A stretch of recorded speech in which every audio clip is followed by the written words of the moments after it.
ভালো কাজ করেছেন, কিন্তু আসলেই তো যে দিনের বেলায় যে আপনার 32টা গাছ চুরিয়ে গেছে বললেন, তাহলে এর মূল জিনিস হচ্ছে এই বোক, তাই তো ভাই? বহুত ঝামেলা হয়ে গেছে রে ভাই, 3.5 বছর কষ্ট হচ্ছে পিছনে।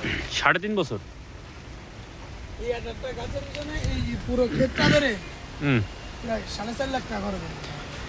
তো 4 লাখ টাকা উঠবে এখন আল্লাহ যদি দিয়ে তাহলে 1 কেজি রেসপরের দাম 6,000 টাকা। 1 কেজি 1 কেজি ফলের দাম 6,000 টাকা। এর মধ্যে ঝামেলা আছে ভাই, এর মধ্যে বহুত গাছ হবে মদ্দাগুলো ধরবে না তো।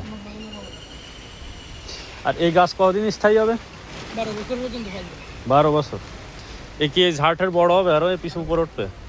না, আর বড় হবে না, এরকমই থাকবে। লম্বা হবে, এগুলো সব মরে যাবে, মরে যাবার নিচে তো বক্স হবে। আচ্ছা, আর বানায় দেয় মাঝে মাঝে, দেখ পানে কি অবস্থা হয়। আমাদের সেরা গাছ এই আশেপাশে কোনো জায়গায় কি গাছ গাছ লাগানো আছে? নেই তো মনে হয়, যশোর জেলার মধ্যে মনে হয় নেই। নেই নেই আমরা প্রথমবার চাষ করলাম, আমাকে সবকটা মদ্দা গাছ হলো। হ্যাঁ, তারপরে এবার আমরা ইন্ডিয়াতে এই চারা আনাইলাম।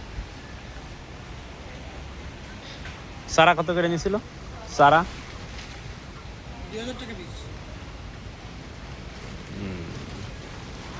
আছে, জ্বালা আছে, এর পিছনে মেলা জ্বালা আছে। সময় দিতে হয়, শ্রম দিতে হয়, টাকাও দিতে এর পিছনে প্রতিদিন 2 জন খাই, প্রত্যেক দিন। কি করেন এই ময়লা ঠেলা সাফ করতে হয়? ময়লা সব কথা জানি, সকালবেলা আব্বু ওষুধ দিয়ে গেছে গাছের গুলো। ওই গাড়ে গড়ে ওষুধ দেওয়া, সার দেওয়া, তাই তো? সার নাও, সার দিলে মরে যাবে ওষুধ